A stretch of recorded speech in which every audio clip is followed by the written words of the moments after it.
নবনীরদ নিন্দিত কান্তিধারম রস সাগর নাগর ভূপবরং।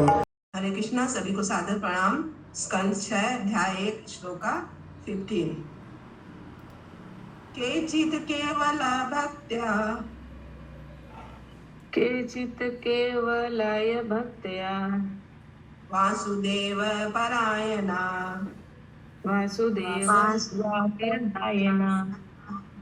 अघं धुन्वन्ति कासेन अघं धुन्वन्ति कार्तिकेन निहारं भास्कर। निहार इव भास्कर। अनुवाद। कोई विरला व्यक्ति ही जिसने श्री कृष्ण की पूर्ण शुद्ध भक्ति को स्वीकार कर लिया है, उन पापमय कर्मों कार्यों के खरपतवार को समूल नष्ट कर सकता है, जिनके पुनरुज्जीवित होने की कोई संभावना नहीं रहती। वह केवल भक्ति योग संपन्न करके इसे कर सकता है, जिस प्रकार सूर्य अपनी किरणों से कुहरे को तुरंत उड़ा देता है। पिछले श्लोक में श्री सुखदेव गोस्वामी ने यह उदाहरण दिया था कि बांस के पेड़ के नीचे की लतरों की सूखी पत्तियां अग्नि द्वारा पूरी तरह से जलाकर राख कर दी जाती है। यद्यपि लतरें फिर से अंकुरित हो सकती है, क्योंकि उनकी जड़ें तब भी जमीन के भीतर रहती हैं। इसी प्रकार चूंकि पापमय इच्छा रूपी जड़ उस मनुष्य के हृदय से विनिष्ट नहीं हुई है, जो ज्ञान का तो अनुशीलन कर रहा है, किंतु जिसमें भक्ति के प्रति रुचि नहीं है, अतः उसकी पापमय इच्छाएं पुनः प्रकट होने की संभावना बनी रहती है, जैसा कि श्रीमद् भागवतम 10.14.4 में कहा गया है। माता जी पढ़िए श्लोक है। श्रेयसितिं भक्तिं उदश्यते विभो किलियस्यन्ति एकेवल बोधलब्धये। जो चिंतक पाप तथा पुण्य कर्मों शुभाशुभ में अंतर करते हुए भौतिक जगत का ठोस ज्ञान प्राप्त करने के लिए अत्यधिक श्रम करते हैं, किंतु भक्ति को प्राप्त नहीं है, वे भौतिक कार्यों के प्रति उन्मुख रहते हैं। वे नीचे गिर सकते हैं और सकाम कर्मों में लिप्त हो सकते हैं, किंतु यदि कोई व्यक्ति भक्ति के प्रति आसक्त होता है तो भौतिक भोग की उसकी इच्छाएं बिना किसी पृथक प्रयास के स्वतः ही नष्ट हो जाती है। भक्ति परेशा अनुभव विरक्ति यंत्र च। यदि कोई कृष्ण भावनामृत में उन्नत है तो उसके लिए भौतिक कर्म पाप तथा पुण्य कर्म दोनों ही स्वतः स्वाधीन बन जाते हैं। यही कृष्ण भावना अमृत की परीक्षा है। पाप तथा पुण्य कर्म दोनों ही वास्तव में अज्ञान के कारण होते हैं, क्योंकि श्री कृष्ण के नित्य दास के रूप में जीव को अपनी निजी इंद्र तृप्ति के लिए कुछ भी नहीं करना होता। अतः जो ही वह भक्ति के पद को प्राप्त करता है, वह पाप तथा पुण्य कर्मों के प्रति अपनी आसक्ति का परित्याग कर देता है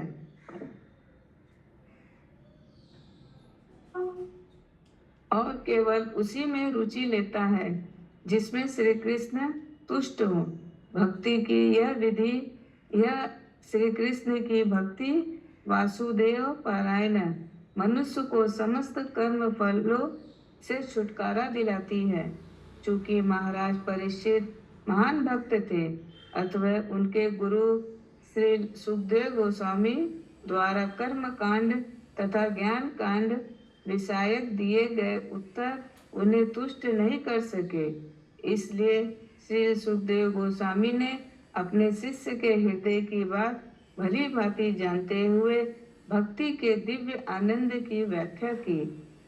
केचित शब्द का यहाँ पर अर्थ है कुछ लोग, सभी नहीं, हर व्यक्ति कृष्ण भावना भावित नहीं हो सकता, जैसा कि श्री कृष्ण ने श्रीमद् भागवतम 7.3 में दिया है।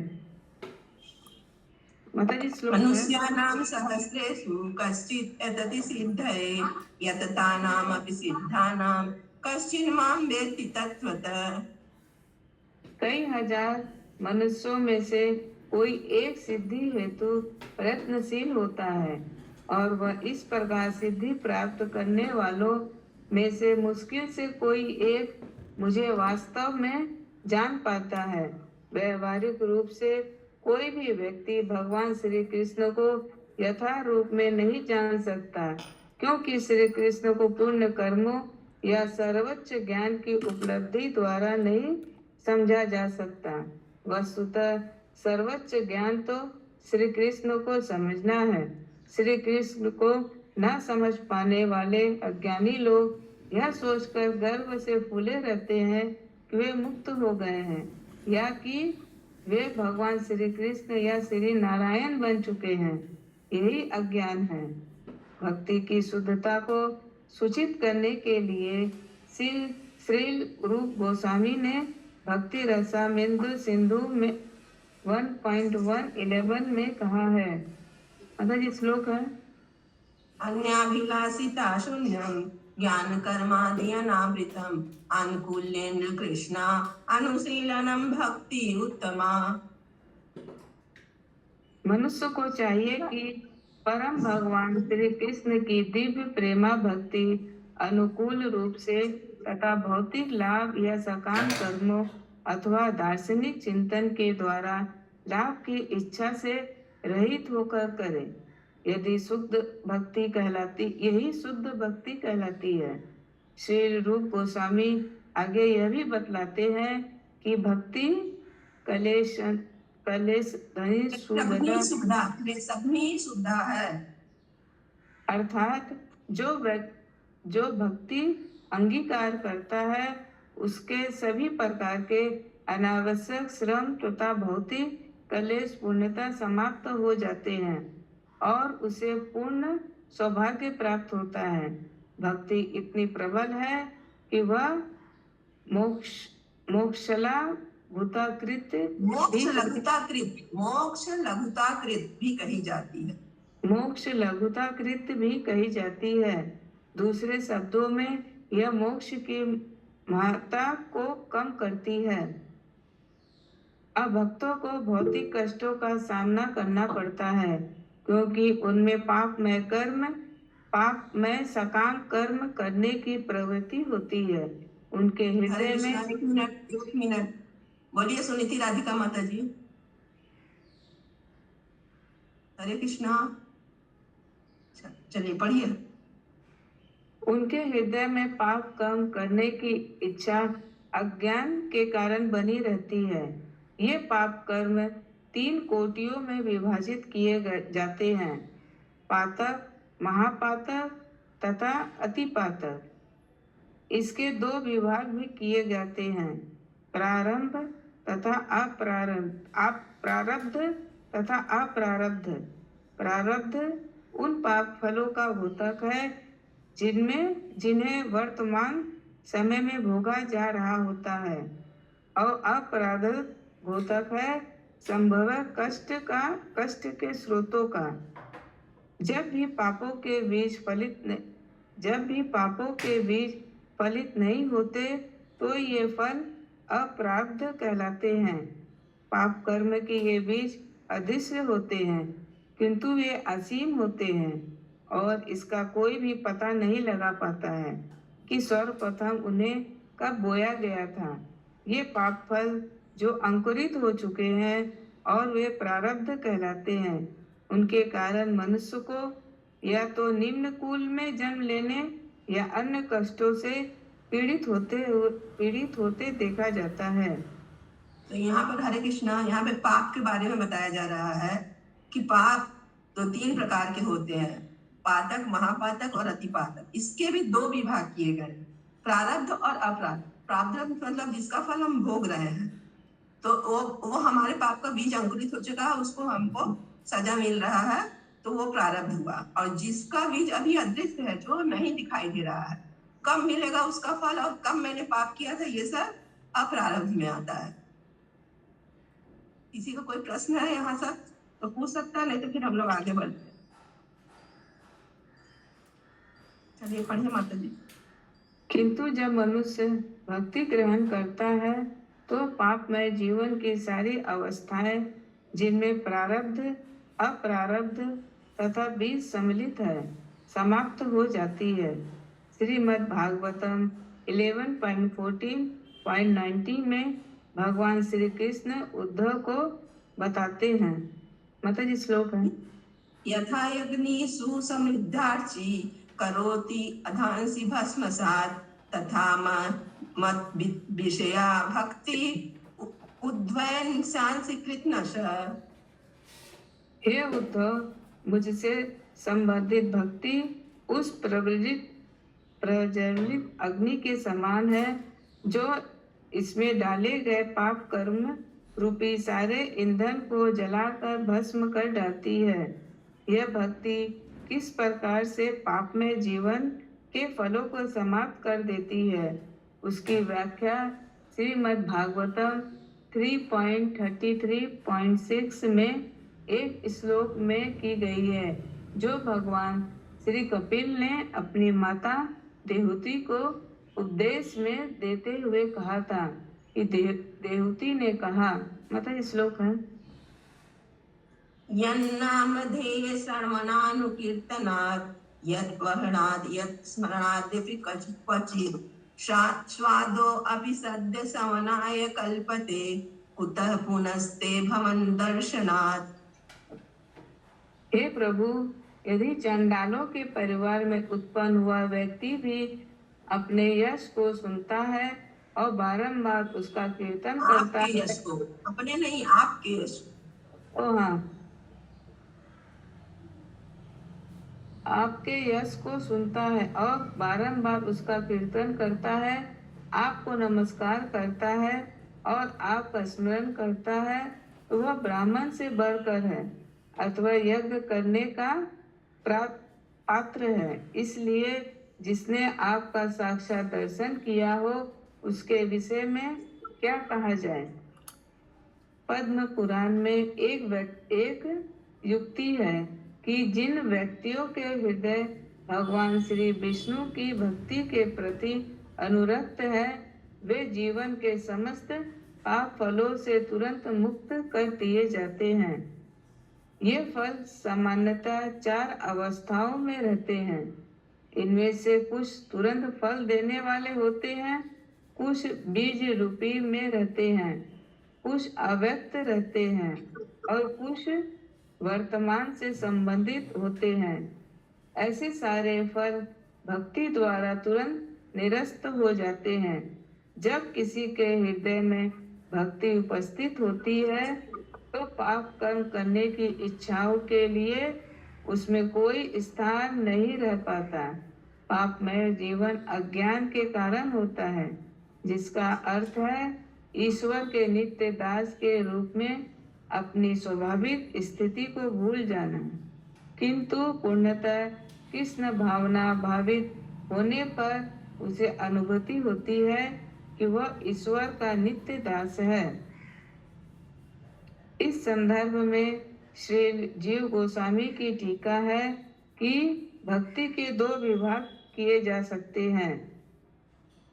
1 नंबर संतता, जो भक्ति को श्रद्धा तथा प्रेम के निरंतर चालू रहती है, तथा भक्ति संतता मतलब वह भक्ति जो श्रद्धा तथा प्रेम से निरंतर चालू रहती है।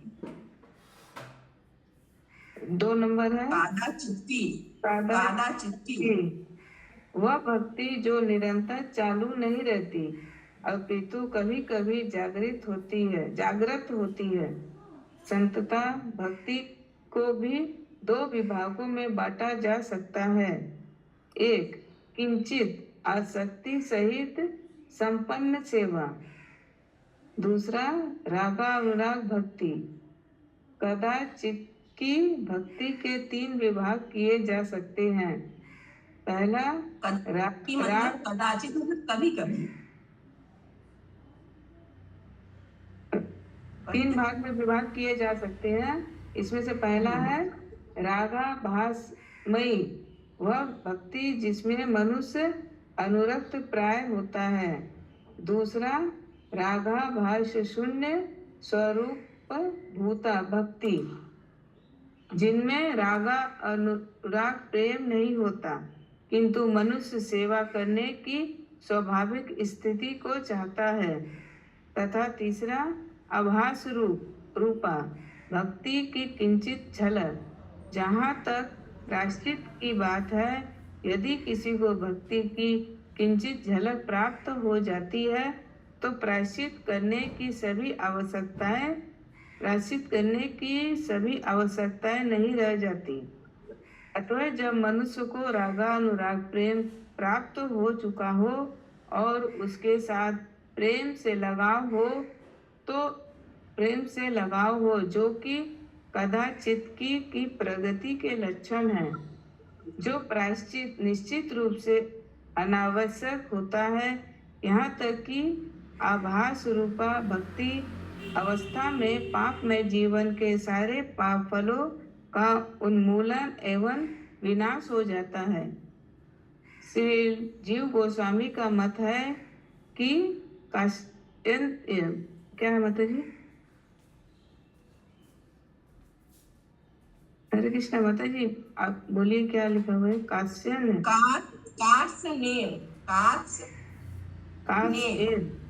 शब्द का अर्थ यह है कि पाप कर्म करने की इच्छा होने पर भी उस इच्छा का उन्मूलन केवल आभास रूपा भक्ति से हो जाता है। भास्कर अर्थात सूर्य का दृष्टांत अत्यंत उपयुक्त है। भक्ति के आभास रूप की उपमा उषा काल से दी गई है और पाप कर्मों के संचय की उपमा कुहारे से दी गई है। चूंकि कुहारा पूरे आकाश में नहीं छाया रहता, अतः सूर्य को अपनी प्रथम किरणें फैलाने के अतिरिक्त कुछ भी करने की आवश्यकता नहीं रहती। इससे कुहारा तुरंत दूर हो जाता है। इसी प्रकार यदि किसी का भक्ति से थोड़ा सा भी संबंध होता है तो उसके पाप में जीवन का समस्त कुहरा तुरंत नष्ट हो जाता है। हरे कृष्ण। हरे कृष्णा। अब देखिए यहाँ पर कोहरा से एग्जाम्पल दिया गया है, और भक्ति जो रहता है, जो भक्ति में नहीं रहता, उसका खरपतवार जो लता, सूखी लता से रहता है, अग्नि से जला लेने के बाद भी फिर उसमें अंकुरित रहता है तो फिर से हो जाता है। लेकिन यदि कोई भक्ति करेगा तो फिर से अंकुरित वो नहीं होगा। जिस तरह सूर्य से कोहरा, सूर्य निकलता है तो कोहरा खत्म हो जाता है। सूर्य का उदाहरण भक्ति से दिया गया है यहाँ पर।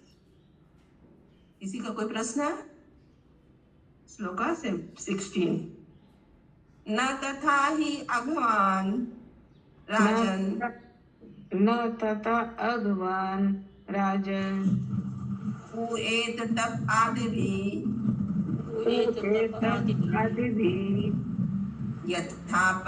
यथा कृष्णा अर्पति प्राण,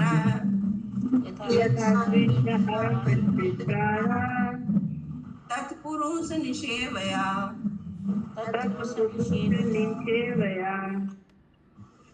हे राजन, यदि पापी व्यक्ति श्री भगवान के प्रामाणिक भक्त की सेवा में लग जाता है और इस प्रकार यह सीख लेता है कि अपना जीवन किस प्रकार श्री कृष्ण के चरण कमलों में समर्पित करना चाहिए, तो वह पूर्णतः शुद्ध हो सकता है।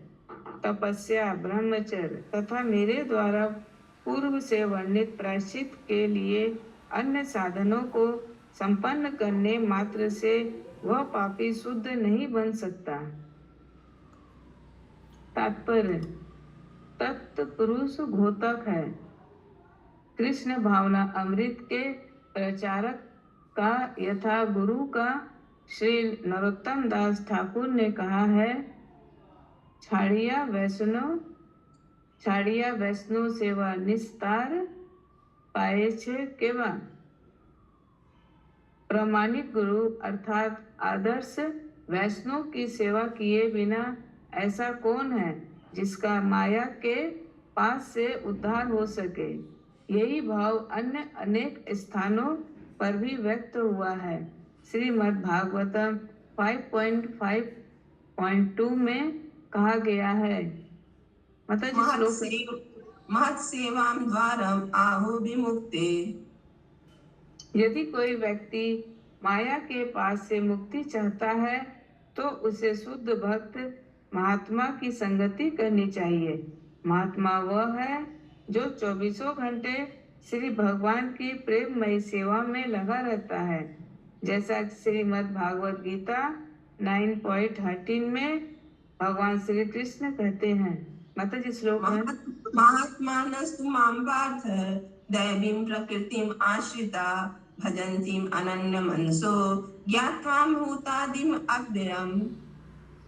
हे पार्थ, मोह मुक्त महात्मा जन देवी प्रकृति के संरक्षण में रहते हैं, जो पूर्णतः भक्ति में निमग्न रहते हैं, क्योंकि मुझे आदि तथा अविनाशी पूर्ण पुरुषोत्तम भगवान के रूप में जानते हैं। इस प्रकार महात्मा का लक्षण यह है कि श्री कृष्ण की सेवा के अतिरिक्त उसके पास कोई अन्य व्यवस्था नहीं रहती। मनुष्य को पाप फलों से मुक्त होने, मूल कृष्ण भावना अमृत को जागृत करने तथा कृष्ण प्रेम में प्रसिद्ध होने के लिए वैष्णव की सेवा करनी चाहिए। यह महात्मा सेवा का फल है। निसंदेह यदि कोई शुद्ध भक्त की सेवा में लग जाता है तो उसके पाप में जीवन के सारे फल स्वतः नष्ट हो जाते हैं।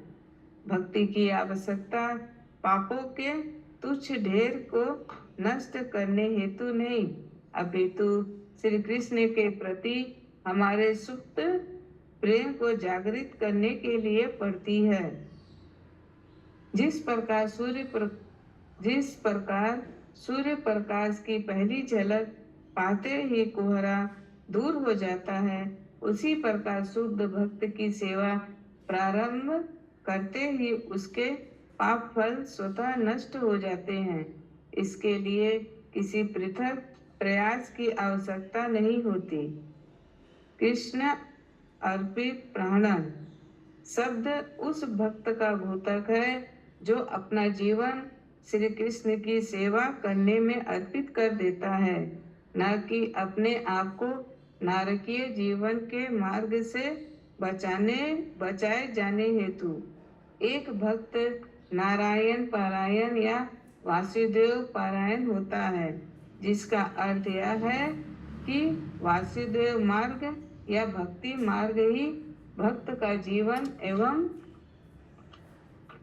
प्राण है। नारायण परा सर्वे। माता जी क्या पढ़ेंगी? नारायणं परा सर्वे न कुतश्चन बिभ्यति। श्रीमद् भागवतम 6.17.28 ऐसा भक्त कहीं भी जाने से भयभीत नहीं होता। एक मोक्ष की ओर जाने का उच्च लोगों का मार्ग है और दूसरा नरक लोगों में जाने का, किंतु नारायण पारायण भक्त को जहाँ भी भेजा जाए वह निडर रहता है। वह जहाँ भी रहे एकमात्र श्री कृष्ण का स्मरण करना चाहता है। ऐसे भक्त को नरक तथा स्वर्ग की चिंता नहीं सताती। वह तो केवल श्री कृष्ण की सेवा करने में लीन रहता है। जब भक्त को नारकीय दशा में डाल दिया जाता है तो वह उसे श्री कृष्ण की कृपा के रूप में स्वीकार करता है। माता जी श्रीमद् भागवतम 10.14.8 यह विरोध नहीं करता कि ओह, मैं कृष्ण का इतना बड़ा भक्त हूँ, मुझे इस कष्ट में क्यों रखा गया है। उल्टे वह सोचता है यह श्री कृष्ण की कृपा है। ऐसा मनोभाव उसी भक्त के लिए संभव है जो श्री कृष्ण के प्रतिनिधि की सेवा में अपने आप को लगाता है। सफलता का यही रहस्य है। हरे कृष्णा। हरे कृष्ण। श्लोका 17। श्रद्धेचिनो हय्यम लोके अय्यम लोके पंथा क्षेमो अकुतो भय पंथा छेद भया सुशीला साधवो यत्र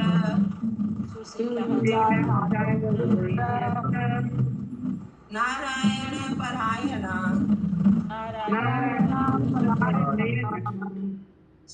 सुषमा माता जी कंटिन्यू करिए आप तो अनुवाद। हरे कृष्णा। अनुवाद। सुशील तथा सर्वोत्तम गुणों से युक्त शुद्ध भक्तों के द्वारा पालन किया जाने वाला मार्ग निश्चय ही इस भौतिक जगत का सबसे मंगलमय मार्ग है। यह भय से बैकग्राउंड से आवाज आ रहा है। हरे कृष्णा।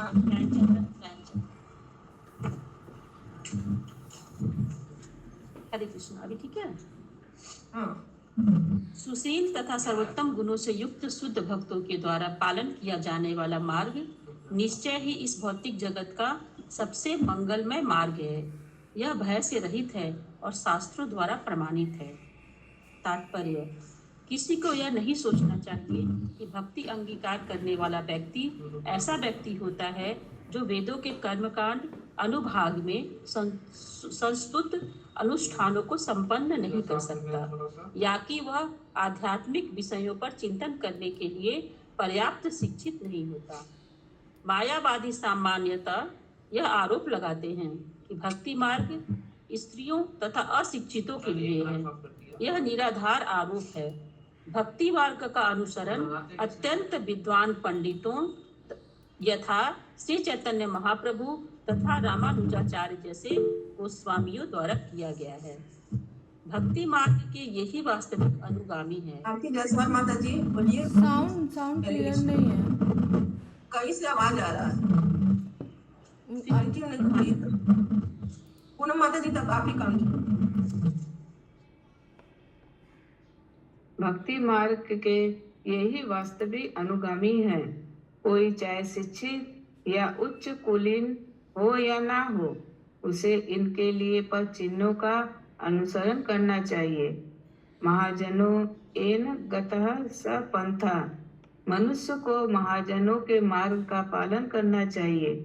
महाजन वे हैं जिन्होंने भक्ति के मार्ग को ग्रहण किया है। माता जी इस पढ़ दीजिए थोड़ा। यस सुशीला साधो यत्र नारायणन परायणा। क्योंकि ऐसे महापुरुष ही पूर्ण पुरुष होते हैं। श्रीमद् भागवतम 5.18.12 में कहा गया है, यस्यास्ति भक्ति भगवत किंचना सर्वे गुणस्तत्र समासते सुरा। जिसमें श्री भगवान के प्रति अविचल भक्ति होती है, उसमें देवताओं के समस्त सद्गुण पाए जाते हैं। किंतु जो कम बुद्धि वाले हैं वे भक्ति मार्ग का गलत अर्थ लगाते हैं।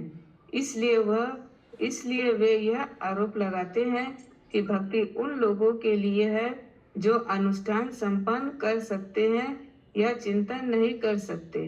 जैसा कि यहाँ पर सदृचिन शब्द की पुष्टि हुई है। भक्ति ही वो मार्ग है जो उपयुक्त है, कर्म कांड तथा ज्ञान कांड के मार्ग नहीं। मायावादी भले ही सुशीला साधु अच्छे आचरण वाले साधु पुरुष हों, इसमें संदेह ही है कि वास्तव में वे प्रगति कर रहे हैं, क्योंकि उन्होंने भक्ति मार्ग को स्वीकार नहीं किया है। दूसरी ओर जो लोग आचार्यों के मार्ग का अनुसरण करते हैं वे सुशीला तथा साधु हैं, किंतु इतना ही नहीं, उनका मार्ग अकुतो भय है, अर्थात वह भय से रहित है। मनुष्य को चाहिए कि वह निर्भय होकर 12 महाजनों तथा उनकी परंपरा का अनुगमन करे और माया के पास से मुक्त हो ले। हरे कृष्णा। हरे कृष्णा। किसको किसको 12 महाजन का नाम याद है? सब भूल गया।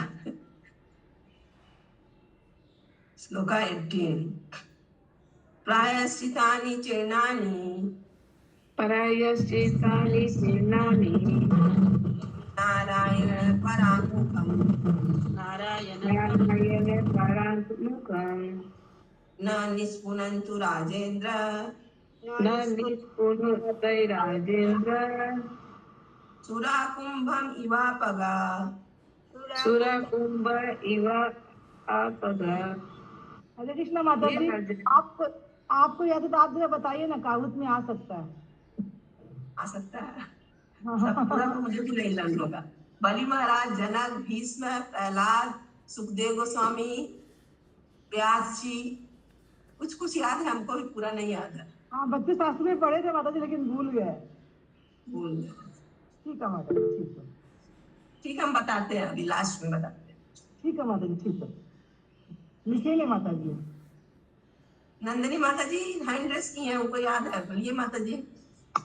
नारद मुनि, ब्रह्मा जी, शिव जी, चतुर्स कुमार, और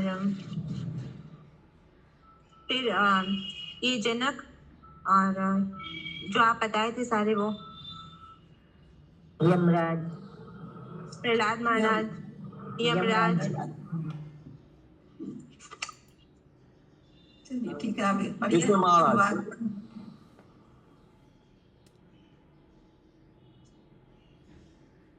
अनुवाद पढ़िए।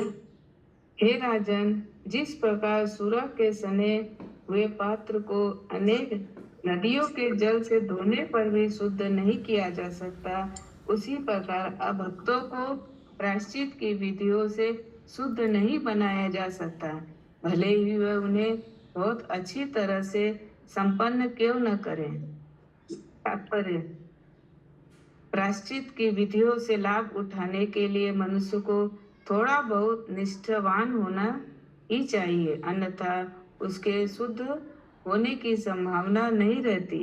इस श्लोक से यह स्पष्ट है कि वे लोग जो कर्म कांड तथा ज्ञान कांड का लाभ उठाते हैं किंतु किंचित भी भक्ति नहीं करते, उन्हें इन अन्य मार्गों का अनुसरण करने मात्र से शुद्ध नहीं किए जा सकते।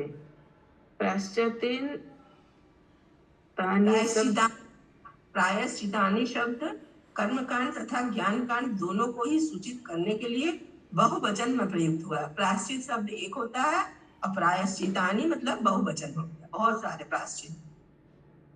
इसलिए श्री नरोत्तम दास ठाकुर कहते हैं, कर्म कांड ज्ञान कांड केवल विषय भांड। इस प्रकार श्री नरोत्तम दास ठाकुर कर्म कांड तथा ज्ञान कांड के मार्ग की उपमा विष के पात्रों से देते हैं। सूरा तथा विष एक ही कोटि में आते हैं। श्रीमद् भागवतम के इस श्लोक के अनुसार जिस व्यक्ति को भक्ति मार्ग के बारे में बहुत सुन रखा है किंतु जो उसमें अनुरक्त नहीं है, जो कृष्ण भावाभावित नहीं है, वह सूरा के पात्र के तुल्य है। ऐसा व्यक्ति भक्ति के रंच मात्र स्पर्श से बिना शुद्ध नहीं किया जा सकता है। हरे कृष्ण। हरे कृष्णा। श्रीमद् ग्रंथ भागवतम की जय।